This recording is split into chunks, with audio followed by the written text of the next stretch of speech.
Ang hirap kasi i-describe yung taong gustong tumulong, dapat tumulong, madaling lapitan, hindi kurap. Talagang ang pakay lang yan, tumulong. And then, talagang napakadaling lapitan. Ano siya?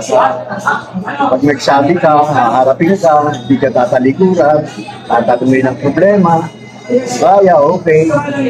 Pero, wala pa naman siyang hinindihan kung kaya niya talaga. Talagang, ang masasabi ko, super talaga. Sa pagtulong, hindi yung umulong. Sir, ngayon po ay nalalapit na rin yung araw ng pagpipilian na rin. At sa tingin mo, sir, kung ano ba yung gusto mong takbuhan ni Miss Mara Tamundong? Walang iba, mayor. Sa tingin mo, bakit mayor? Kasi siya lang yung makakapaglingkod ng tama eh. Siya hindi magiging kurap sa tingin ko lang. Nasagot yung mga, sir. Hindi magiging kurap. Sa nakikita ko lang, hindi siya kurap. Sir, opo. Base sa performance na simula pa nung way back of magtatatong taon na po ngayon, patuloy na bumababa si Miss Mara Tamundong sa ating mga kababayan. Ano masasabi niyo doon? Alam ko yan. After nung nakaraang eleksyon, tumakbo siyang konsyal dito sa distrito namin mismo. After ng election, siguro mga ilang buwan lang, bumaba siya ulit, lumabas ulit. Naging active sa senior citizen, sa lahat. Sa pagtulong, pagbibigay ng ayuda sa mga senior, sa ibang proyekto ng kabarangay. Wala akong masasabi. Hindi pa, malayo pa election, 3 years after. O 3 years before pa ang election. Basta magkatapos niya ako kandidato, hindi man siya nagwagi. Sumunod na buwan o ilang buwan lang nakakalipas, bumaba na siya kagad. Tumulong na sa mga senior, inalam na yung problema. Bawat barangay yung sa akin, nakarating din yun. Meron na po ba kayong nakitang kagaya niya? Sa tingin ko, wala pa.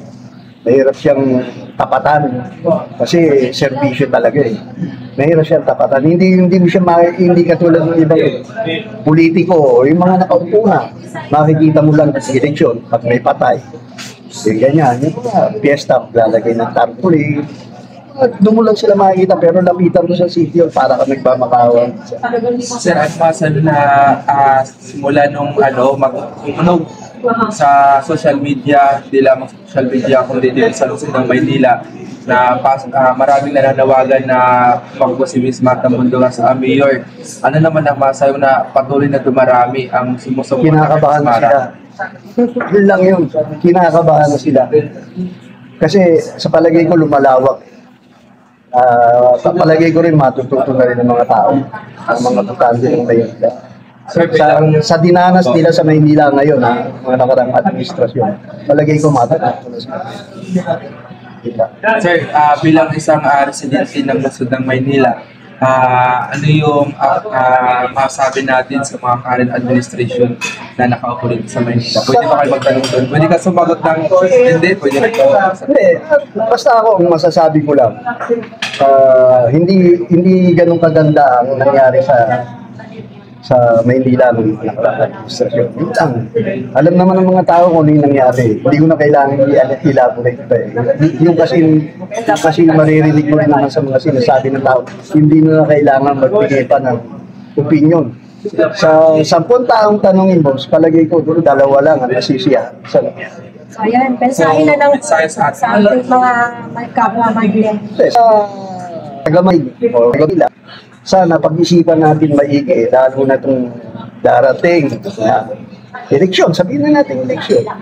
Pag-isipan natin maigi kung sino dapat natin gawin dito. Kailangan talaga, makita natin umunlad ang Maynila, hindi lumubog ang Maynila. Yan lang, simple. Pag-isipan natin maigi. Kasi pag umunlad ang Maynila, umunlad lahat ng tao sa Maynila. Sa tingin niyo po, na kay Ma'am Mara ang pagbaba? 100%. 100%. Salamat na, sir. Salamat, sir. Thank you po. Okay.